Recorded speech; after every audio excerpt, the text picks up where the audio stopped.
যে রুমিন ফারহানা তিনি বলেছেন যে তিনি কোনো কিছু দেখতে পান না পজিটিভ হচ্ছে। কি হচ্ছে, এটা কি, কোথায় কি হচ্ছে? উনি কি দেখতে পান নাই যে 21 আগস্টের মামলায় কি হয়েছে? উনি দেখতে পান নাই 10 ট্রাক মামলায় কি হয়েছে? উনি দেখতে পান নাই বেগম জিয়ার মামলা কিভাবে সুপ্রিম কোর্টে নিষ্পত্তি হয়েছে? উনি দেখতে পান নাই বেগম জিয়ার প্রথম দিন বেগম জিয়া সম্পর্কে কি সিদ্ধান্ত নেওয়া হয়েছে? উনি দেখতে পাচ্ছেন না বেগম জিয়া বিদেশে চিকিৎসা নিতে যাচ্ছেন, আসতেছেন? কি কারণে হয়েছে এগুলা? Who did this? উনি দেখতে পাচ্ছেন না এদেশে রিজার্ভে কি হয়েছে? উনি তাও দেখতে পাচ্ছেন না যে বিদেশে যে পাচারকৃত সম্পদ জব্দ হচ্ছে?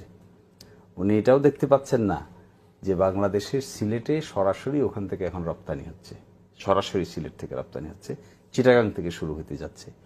এবং এই যে ইনস্টিটিউশনাল রিফর্ম কমিশনগুলো রিপোর্ট আসছে, ঐকমত্যের আলোচনা হচ্ছে, সকল দল সেখানে যাচ্ছে। তারপরে একটা বড় অংশ দেখেন বাংলাদেশের সিপিসি সংশোধন হয়েছে, ডিজিটাল নিরাপত্তা আইন গিয়েছে, এখানে ইম্পর্টেন্ট হয়েছে বিচারক নিয়োগ হয়েছে হাইকোর্টে, অধ্যাদেশ জারি হয়েছে, সেখানে গুম খুন অধ্যাদেশ জারি হতে যাচ্ছে, সেখানে একই সাথে ট্রাইব্যুনালের তদন্ত প্রক্রিয়া অনেকাংশে শেষ হয়ে আসছে, সেই মামলাগুলিও কর্মরত শুরু হয়েছে। তাহলে এগুলোকে যদি আমরা কাজ মনে না করি, ওয়ার্ক মনে না করি, তাহলে ওয়ার্কটা কি হবে?